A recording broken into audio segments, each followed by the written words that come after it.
So here's the bombshell. Trump recently proposed legislation that blocks the Federal Reserve from ever launching a central bank digital currency known as CBDC. And he said that, period.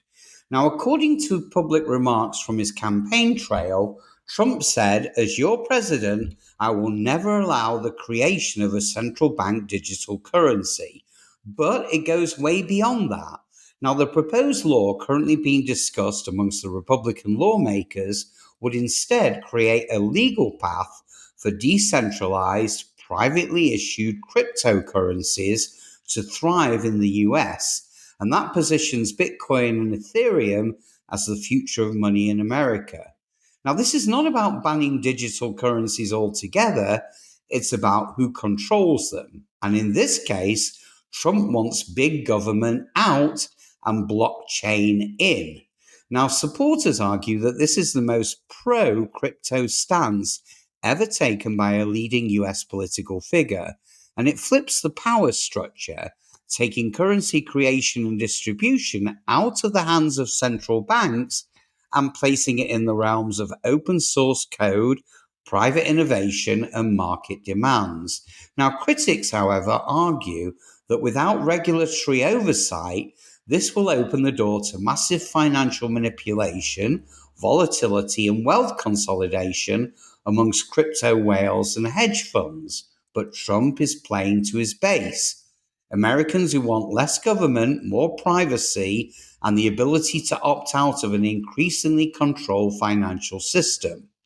Now, one key clause in the proposed law says that no federal agency will be allowed to require US citizens to adopt or even use a digital currency in place of cash or private cryptocurrencies.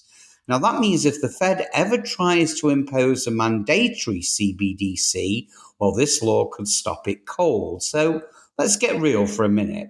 Replacing cash with digital money isn't science fiction anymore. It's actively happening. In fact, 90% of the central banks globally are experimenting with CBDCs. Now, the US dollar is already 93% digital when measured by the M2 money supply.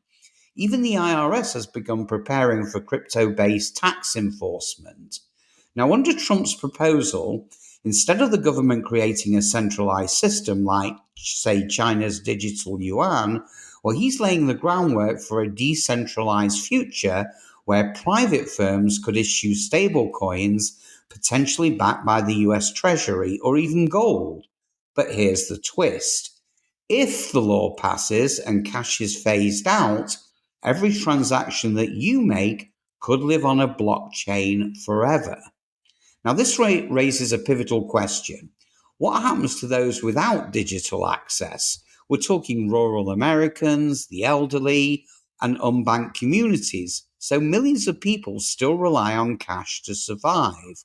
So removing it could create a digital divide where financial freedom is only granted to those with smartphones and Wi-Fi. And even if Trump's law blocks government-issued CBDCs, it doesn't stop the market from rejecting cash. So imagine walking into a coffee shop that only accepts Apple Pay or Bitcoin. Technically, cash is legal, but practically, it's useless. It's death by convenience. Now, let's talk real-world impact. Excuse me. If cash is eliminated and you're forced to transact in a digital currency, here's what that could mean. So, first of all, every dollar you spend becomes traceable. Offline payments could disappear. Charities, tips, and private transactions, well, just say goodbye to privacy. And let's talk programmability. Now, this is where things get chilling. CBDCs or even privately issued stablecoins could be programmed to expire, to restrict purchases, or even enforce behavior. Now, I know that sounds extreme, right? But in China, pilot programs already limit what digital yuan can be spent on.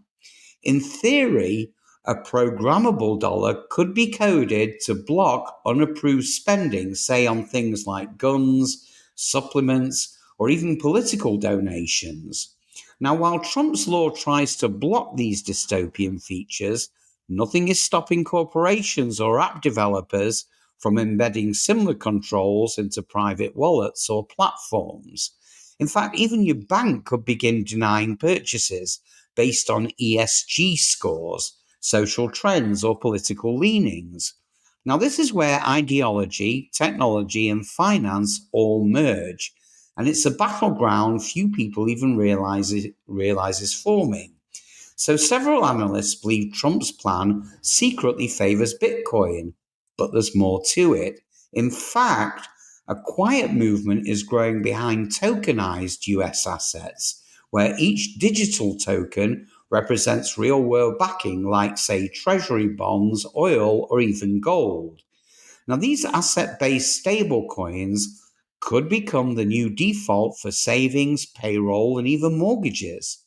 And some insiders speculate that Trump's team may back a US branded stablecoin as part of his American First financial ecosystem.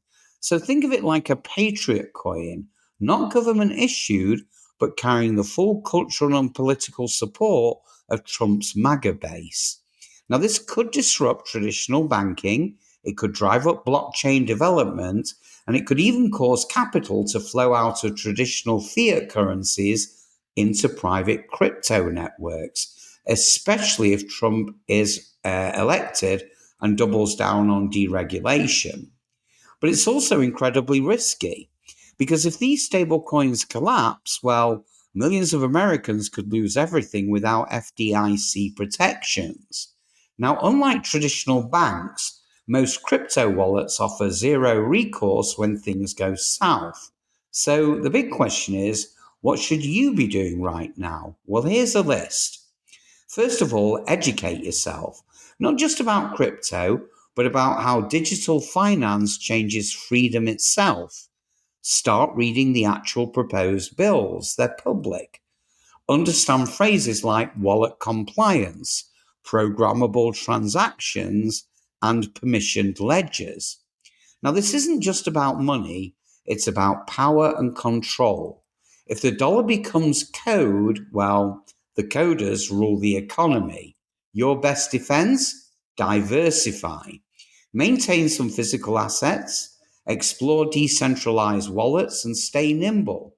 And more than anything, don't get caught sleeping while the monetary system evolves right under your very nose. Understand that this isn't just a policy debate, it's a digital arms race.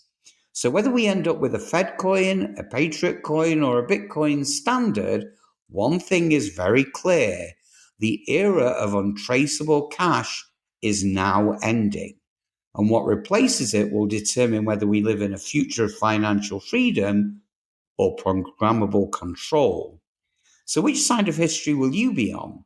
If you want to stay ahead of the curve, just hit that like button, subscribe, and join us here at the Financial Freedom Network, where we decode the chaos before it controls you. And I'll see you guys on the next one. Have a great day.